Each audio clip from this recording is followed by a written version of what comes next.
এই বেন্ডটা আমার বাদ হয়ে গেল, তাহলে বাদ হয়ে গেলে কি আমার ফ্রি একটা আধটা বেন্ড, মানে তুমি যদি এই পুরো কন্ডেন্সারের ভিতরে ম্যাক্সিমাম দুটা বেন্ড বাদ দিতে পারবে, দুটা বেন্ড বাদ দিয়ে দিলে প্রবলেম হবে।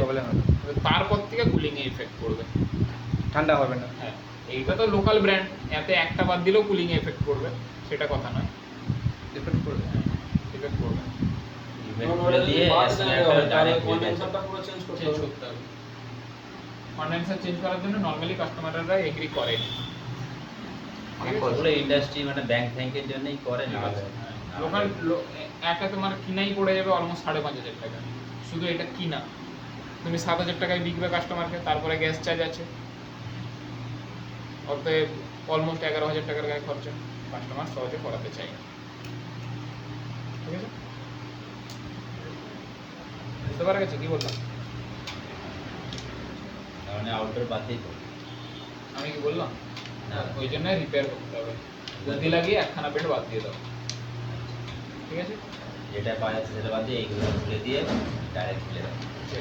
যদি মিডিলে লিক হয়, আর মিডিলে লিক হওয়া মানে কন্ডেন্সারের বয়স হয়ে এসছে, কন্ডেন্সার আর চলার উপযোগী নয়, হিসাবে তো পাল্টানো হচ্ছে, কাস্টমার পাল্টাতে চায়নি সহজে। আগে কাস্টমারকে এগ্রি করাবে যে যদি পাল্টায় তো খুব ভালো কথা। সাইড যদি লিক হয়, সাইডগুলো কি কারণে লিক? গ্যাস চলতে চলতে ধাক্কা মেরে মেরে এক জায়গায় তুমি যদি লাগাতার ধাক্কা মারতে হয়, সেই জায়গা নরম হবে, এক সময় গিয়ে কি হবে, ফোটা হয়ে যাবে। কোম্পানি ঝালার কোনো মিস্টেক না, ওরকম কোনো ব্যাপার না। টেস্ট করে পাঠাতে। সব কিছু 400 পিএস। সাপোজ ধরো স্যার গ্যাস তো দেওয়া ছিল, গ্যাস লিক হয়ে গেছে, তুমি জানো না কোথায় লিক হয়েছে, তুমি জানো তো গ্যাস চার্জ করতেই হবে না।